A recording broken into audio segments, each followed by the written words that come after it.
The very first method we will be calling is selenium.start. This is the very first method we will be calling. And we have already seen the definition of start method, that it launches the browser with a new Selenium session. Now what I'll do, I'll just run this. There are two ways of running it. Either I can click on this, or I can right click and run it as a Java application. As soon as I run it, it will gonna throw an error. Now what is this error? It clearly indicates that could not contact Selenium server.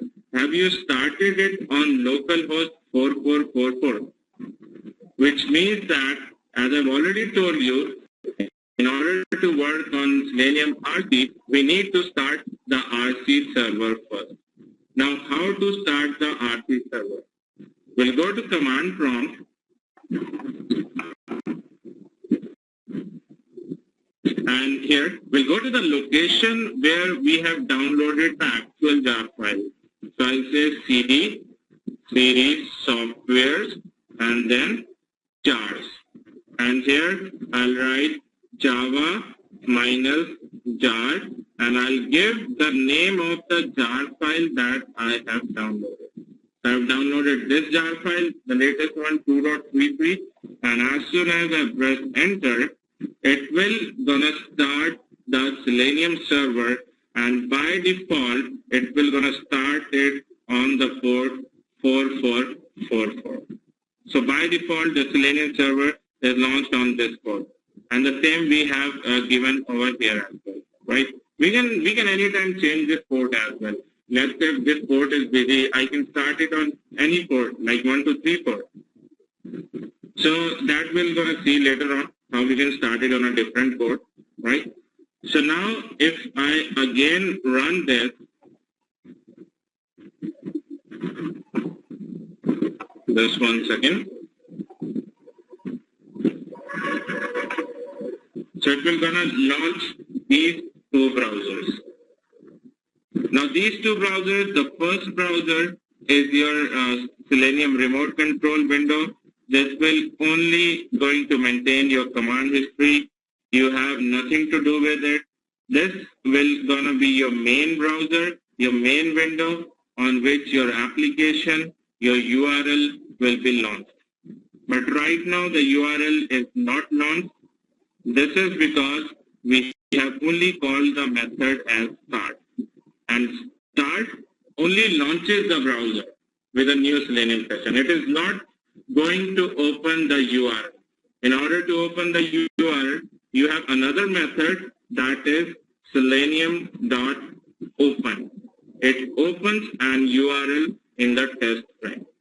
So over here, now you need to call the another method that is selenium.open. And it accepts the URL, and you need to provide the URL as backslash only.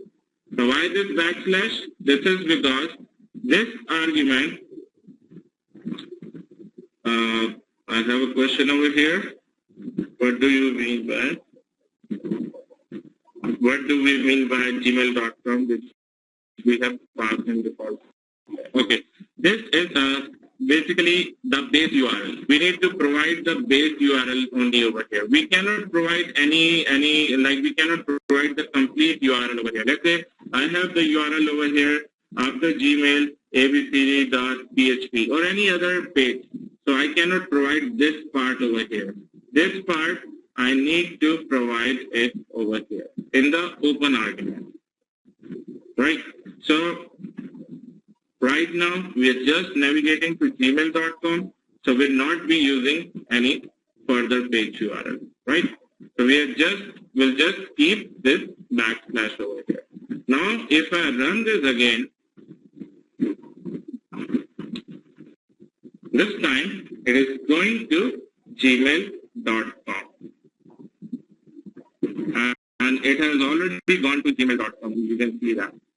But the page is not maximized, right? So if I manually click over here, you can see that it has already gone to gmail.com. But the page was not automatically maximized. So now we can call another method, that is Selenium dot window maximize, and then Selenium dot window focus. Now if you take a look over here, maximize, we're going to resize the current selected window to take up to the entire screen, and focus will give the focus to the current selected window, right? So now if I execute this code again, if I run this code again, this will again go to gmail.com.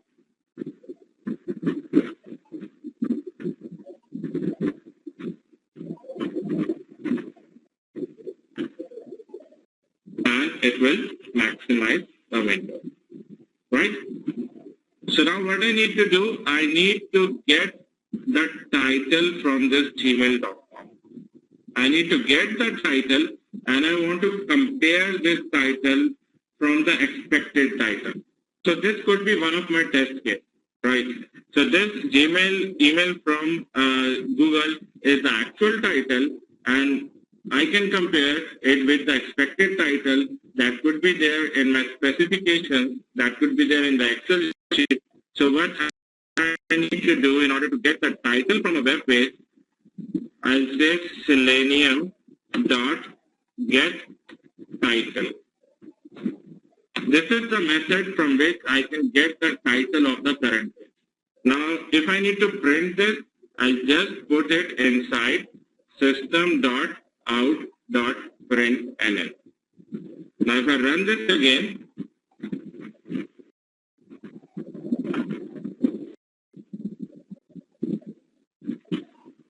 it will again go to gmail.com.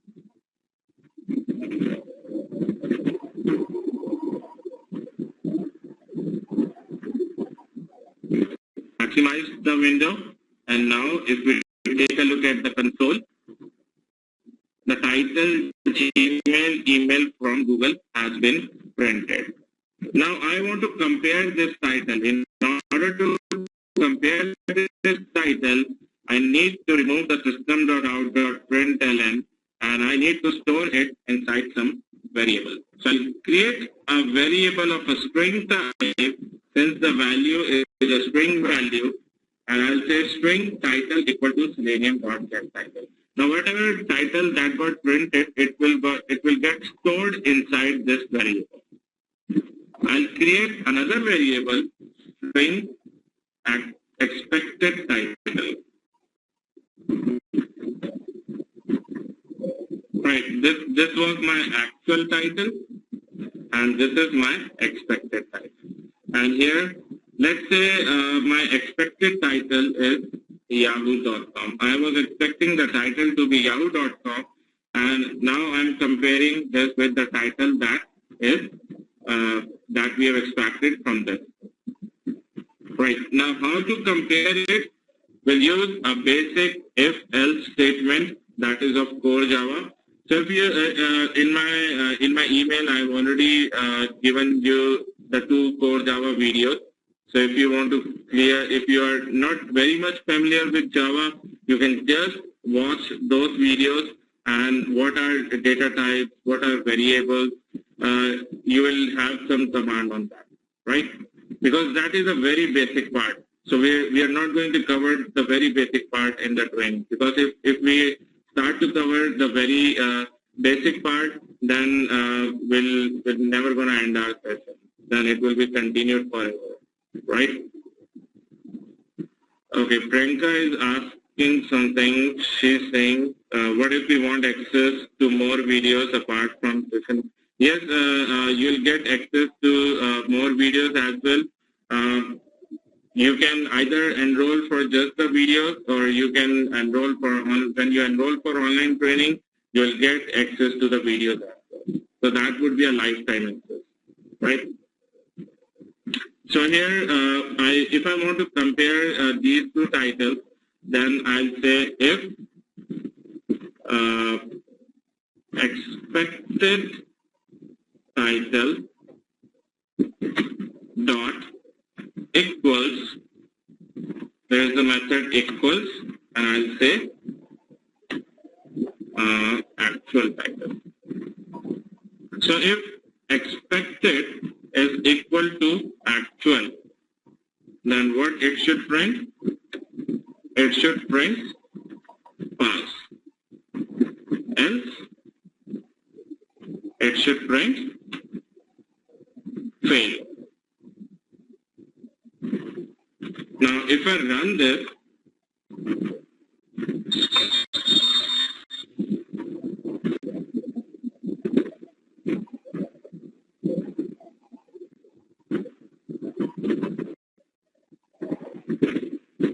and if we take a look over here, we have got the result as fail.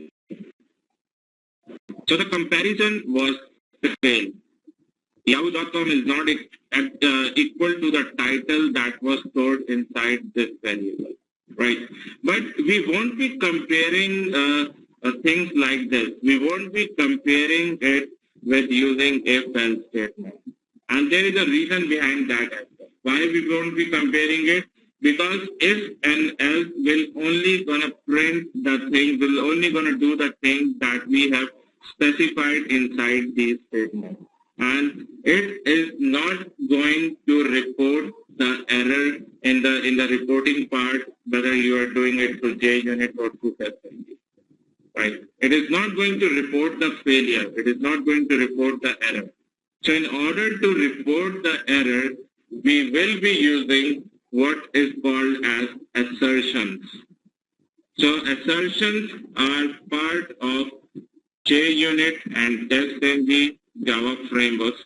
So I'm not going to discuss about them in detail because we have a big chapter on that as well when we study JUnit or TestNG, right? But I'll show you some part of it right now. So over here, instead of writing if and else, I'll write assert dot, we have a method assert equals. And you can see there are so many data types available over here. You can see that these methods belong to JUnit and TestNG framework, right? So you can see so many data types. I need to use the data type that is string one.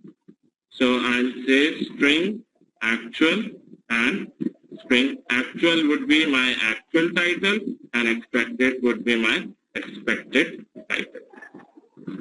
I'll save it and run this again, and as soon as I run this,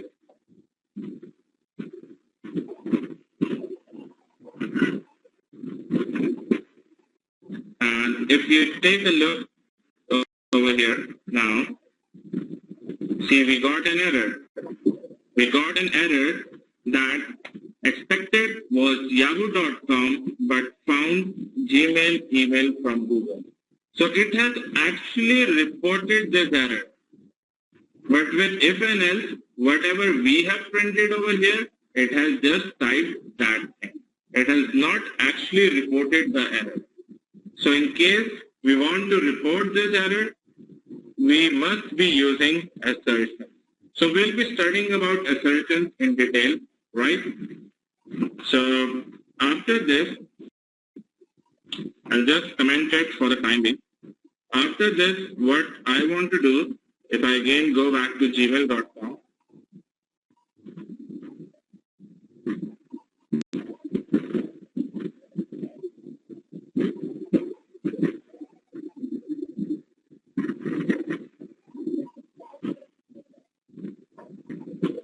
so what I need to do over here, I need to, this is actually, let's assume this is my web page, and I want to handle all the elements available in this web page.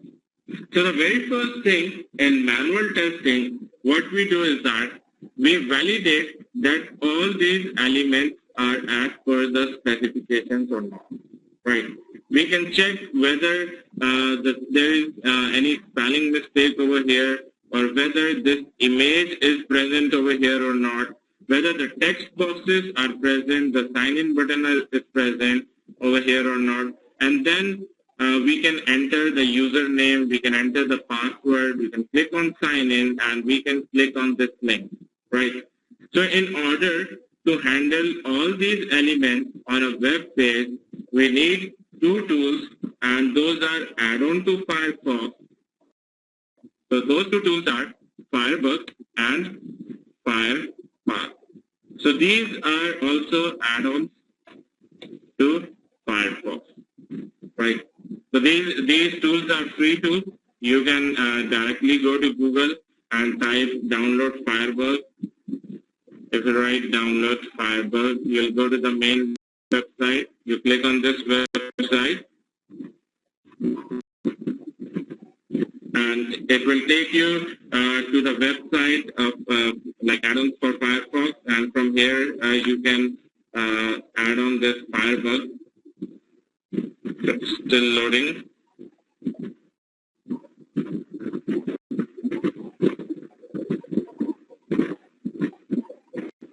Okay, so this is the option that you'll get over here, right? You can just press add to Firefox, and this Firebug will be added. So after installing Firebug, the next thing you need to install is Firepath. So this is the Firepath. The Firepath you will be installing after installing Firebug, because Firebug is an add-on to Firefox and Firepath is an add-on to Firebug. Right. Now why these two tools are required? Once you have downloaded it, you will find them inside the tools option, tools menu, and this is the Firebug. You click on open Firebug and it will come like this. Right. Now there is an inspect element tool over here. You click on this, and wherever you take your mouse, you'll get something inside this section. Right. Basically, this is called as a XPath. This is the XPath of the username text box. Now, what exactly a XPath is? XPath is generated with some of the property of this element. It could be ID of this element. It could be a type of this element. It could be a name of this element. These are basically the HTML properties of this element. Right. And if I change this to absolute XPath, and if I again search it, then you can see the path has been changed to this. This is the actual location of this element on this web page. Right. So these are some identifiers, or you can say some locators that is required to locate this element on the web page. Right. Okay. So okay, I'll repeat it again. So what I've done, I've downloaded this Firebug and Firepath, right? And this is the inspect element tool. By default, this is the absolute XPath is unchecked. I'll click on this inspect element tool, and wherever I take this, I'll get some value inside this section, right? This we call as the XPath of this element. You can see the term XPath. So if you people have worked on any other automation tool like QTP, in QTP we have object file. So the object file, when you take it to any element, it shows you the property of that element, right? Same thing we are doing over here with the help of Firebug and Firepath. When we are taking this tool to any element, it is giving us property of that element. And this property is generated with the HTML property of this element. And we call it as a XPath, right? So XPath is one of the locators that we're going to use, right? So if I again check this to generate absolute XPath, now this time this will going to give me the actual location of this element on the web page. So it resides inside HTML body, div, then form, then div, then import. I can either use this one or use this one. Right? Both will gonna work the same way. But what is the difference in this part? This is called as a relative XPath. This is a relative XPath. This is a relative XPath. This we call it as a relative XPath. And that one is called as an absolute XPath because it shows the absolute location of that element on the web page. And why it is called as relative? Because it is generated with some of the property of this element. It could be ID. If I change this to name, this will again locate it. Right? I can change it to type. I can change it to any value you can see over here. This is basically the HTML property of this element. Right? So what I need to do, in order to type inside this username field, I'll just copy this XPath. So before this dot, I need to copy everything. I'll just copy. And what I need to do, I need to type inside it. So the method, what is the method for typing? That is selenium.type. So see, this is the same method that we have created in our dummy project, in the dummy API, selenium.type. If you still remember that, over here we have created a method type and given string locator and string value. And this is the same method that ThoughtWorks guys have created, their developers have created. Selenium.type, it accepts two values. One is the locator and the other one is the value. So in locator, we need to give the XPath. And in value, we need to provide the value that is trainer at way2automation.com. Right? Now I will save this and I'll run it again.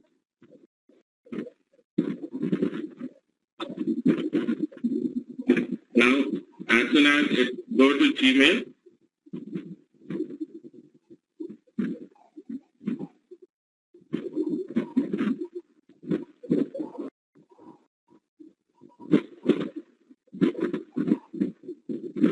it will gonna type the username trainer at way2automation. Right? Now, what we need to do, we need to handle other elements in this page as well.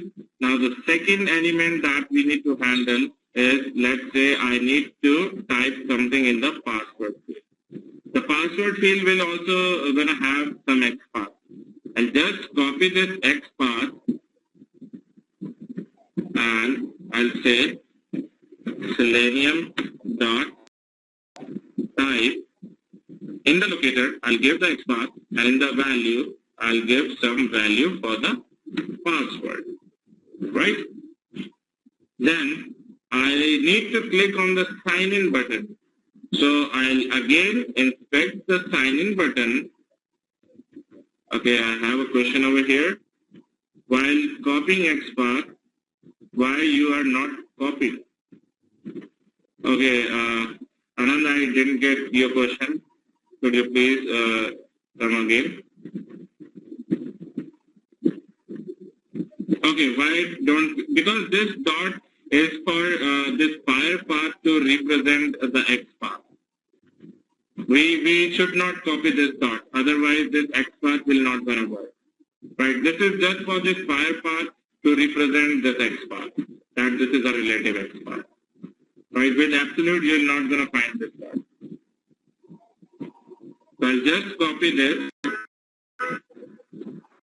and what I need to do, I need to now click on this button, right? So for click, if you remember that we have created a method click with the locator, right, with one locator.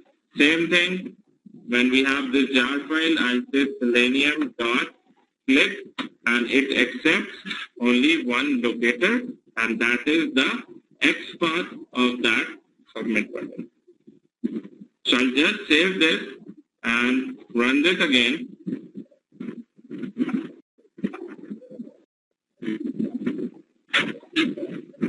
We'll again go to Gmail.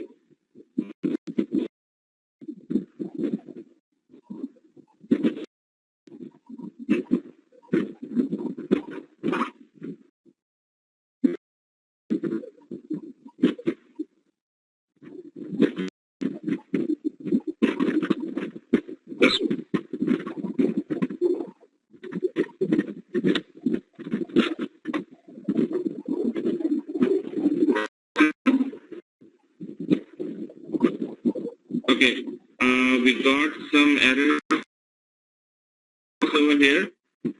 All right. The error is that, it timed out after 30 seconds. Sometimes it happens that if the application takes more than 30 seconds in opening, then this is the default timeout. You can increase this timeout as well.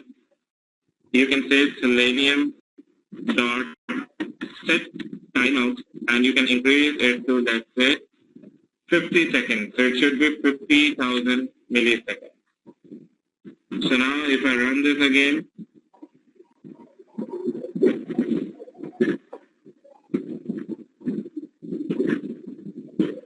we go to Gmail and entered username, password, clicked on sign in, right?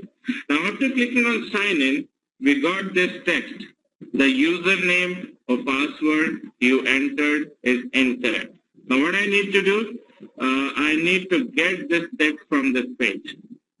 So what I'll do, I'll again go to this page, I'll enter some username, some password, click on sign in, and I'll get this text. Now I'll inspect this text as well. So everything you see, anything you see on the web page will have some XPath associated. So I'll just copy this XPath, and over here, after clicking on sign in, I'll say Selenium dot. What I need to do, I need to get the text from the page. I need to get this text. When I have to get the title, I have used the method as get title. Get title. Now I need to get the text. So the method should be Selenium dot get text. Right? It accepts the locator, and locator is the XPath of that. Right? So it's very straightforward and very simple. Selenium RC methods are very straightforward. You can easily get to know what that method is doing. Like window maximize is maximizing the window. Type is typing. Click is for click. Getting the text is get text. Getting the title is get title. Right? So RC is very simple. But WebDriver is just opposite to RC. Right? So WebDriver is a bit complex, but till the time when we reach to WebDriver, our basics, our logics will be developed, our base will be set up, and we should easily be able to learn WebDriver. Right? So now I got the text, and what I need to do, I need to print it. So I'll put it inside system.out.println. I'll just save this, run this again.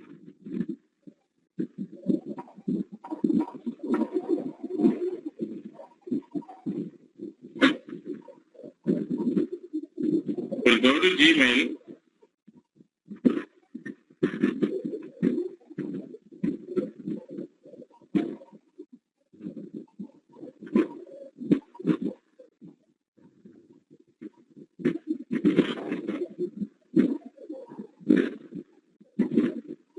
And now, if you take a look over here in Eclipse, and we see if that is printed or not.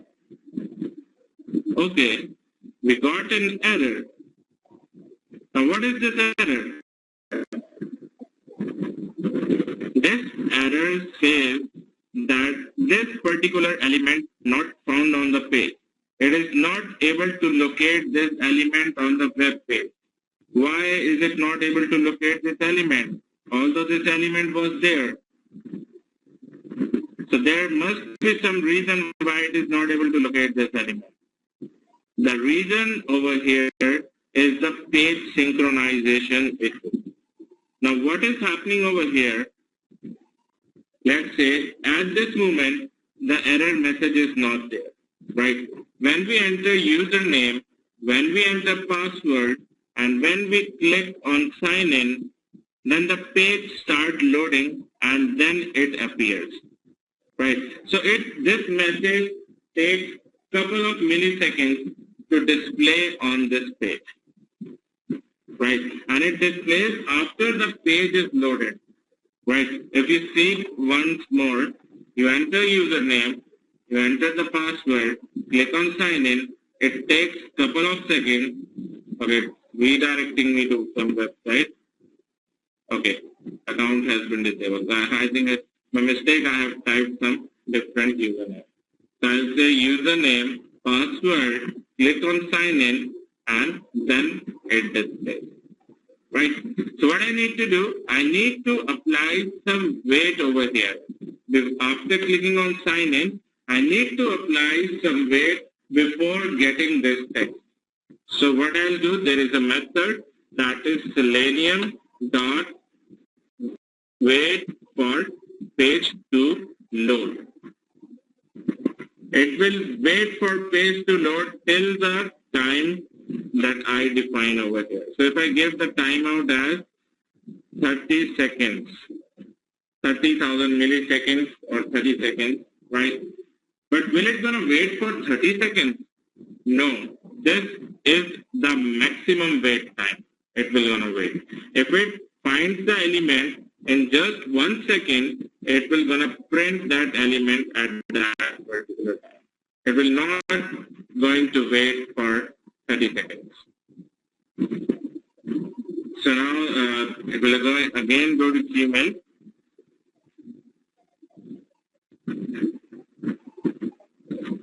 And this time, if we take a look, we got some error. Okay, the session was still running and by mistake I closed it. I'll again run it.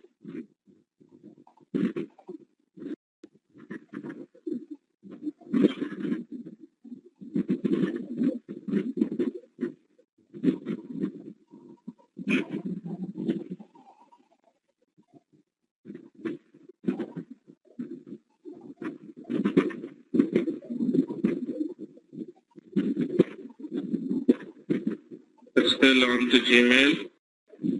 And okay, now if we take a look over here, it has printed the text from the page, right? So the issue was only we need to put some weight over here, right? And after this, what I need to do, let's say we have started the server from here, from the command prompt. Now, what if on a real-time scenario, we start the server from the code itself? So if I press Control-C, my server will be stopped. Now, I can start the server directly from the code as well. So I'll say Selenium server. There is a class, Selenium server.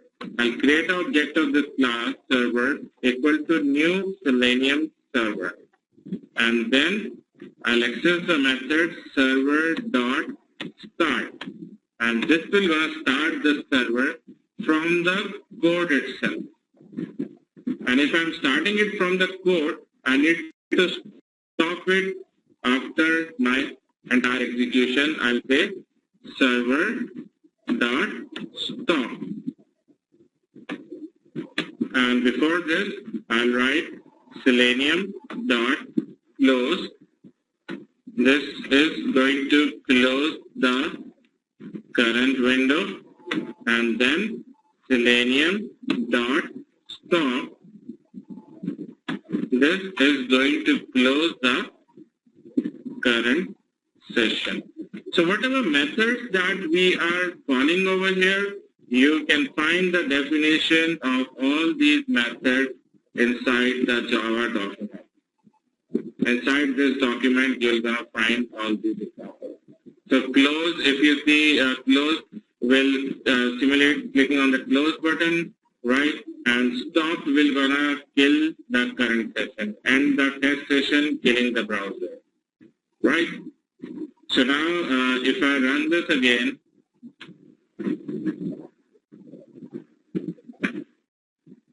this has started the server. See, you can see the server is started from the console itself, from the Eclipse itself. And it will perform all the operation, and after that, it will quit. Right? The server is stopped.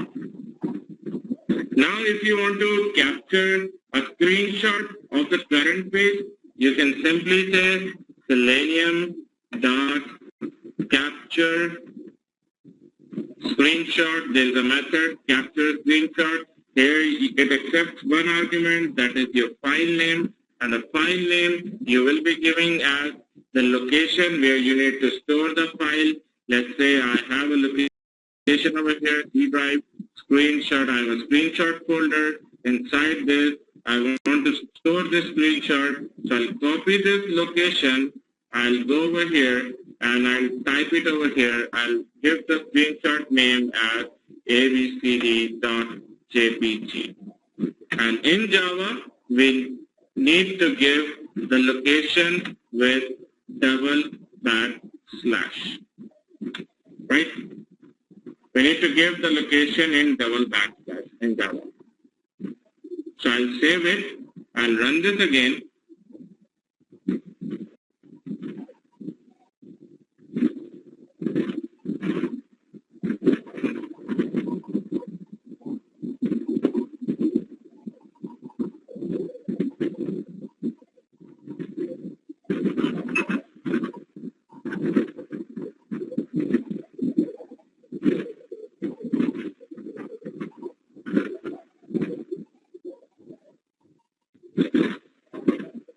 It's a bit slow at the moment. Just a moment. I'll start it again.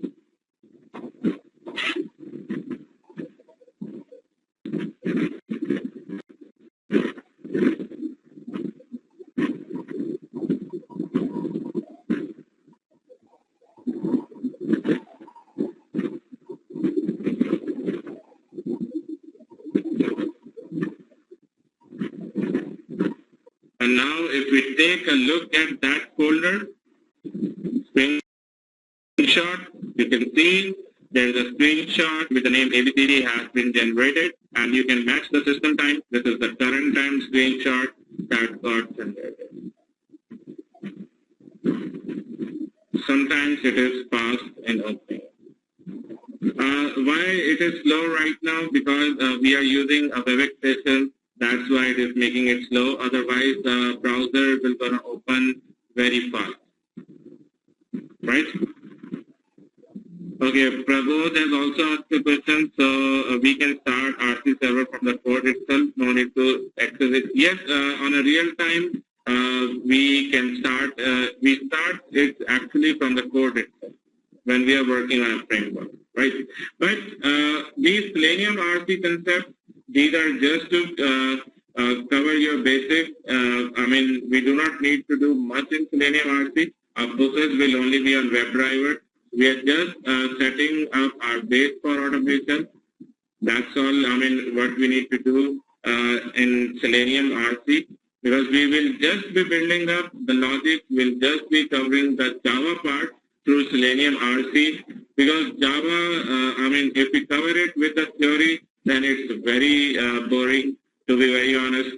If we cover it with the live example, then you're really going to enjoy the Java. Because people are sometimes afraid with the coding part. If you do it like this way, then you will gonna love the Java part. You will never gonna afraid with the Java, because Selenium is nothing. It's completely Java. It's a Java API. It's a Java class, a Java interface that we need to access, and we need to call all the methods inside that class in order to automate our project, in order to automate our website. Right? So I'll be giving you a lot of assignments as well. For every session of Java, you will be getting some assignments. Plus, you'll get some PDF files on these sessions, on Java sessions. and you'll get some books for reading as well. Plus, you're gonna have access to the current video as well that we are on to right now. I mean, this session is also being recorded. So I'll share you these two sessions. So today and tomorrow same time we're gonna meet for the second trial class. Today was our first trial session, right? And that is all. How will we get the book? So you'll get the PDF version of the book. I'll share it with you, right? So I mean, that is all that we're gonna do up till today. I'm gonna forward you the code that we have written for today, right? So tomorrow will be another like the final trial session, and the same batch we're gonna continue for next 5 to 6 weekends. So our training like duration would be around 5 to 6 weekends, right? So it will be around 1.5 to 2 hour sessions every day, every weekend, Saturday and Sunday, and it will held at the same time, right? So if you have any questions related to the session, you can ask it right now. If you want to give some feedback for the session, you can give it right now. Or if you want to if you want access to the videos, to the online videos, you can mail me separately, or you can Skype me after this meeting. Okay, so Anand is saying session was good but a bit fast. Yeah, I can understand, because I mean from very basic, it is very difficult to cover it from very basic. And can you please let us know the specific difference between API and... See, API and jar is the same thing. API, let's say in .NET, in Visual Studio, we have a DLL file. We call that DLL file as an API. Same way in Java, we have a jar file. We call jar file as an API. So API is nothing. It's just a collection of libraries, just a collection of classes, and the collection of methods that are there inside that class. So that jar file is actually an API. His online training will happen only on weekends, same time. Yes, it will only be on weekends. Right? Notes, I'll send it to you. I'll send it across.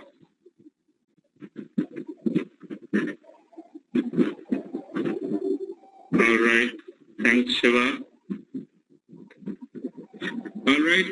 So if you guys have any questions, you can ask right now, or we are about to end the session, and we'll meet again tomorrow at the same time, and the meeting will be active by 8:30 p.m. IST. If you want to go for a weekday online training, right now it will take some time for a new batch to be scheduled. There is a batch already running for weekday. So maybe next, after like 10 days, there will be a new weekday batch that is going to start. So if you want to go for that, you can go for that. Sure, Priyanka, I'm going to update you on the same, on your email, sure. Okay. All right. Anyone else? Any more questions regarding the session?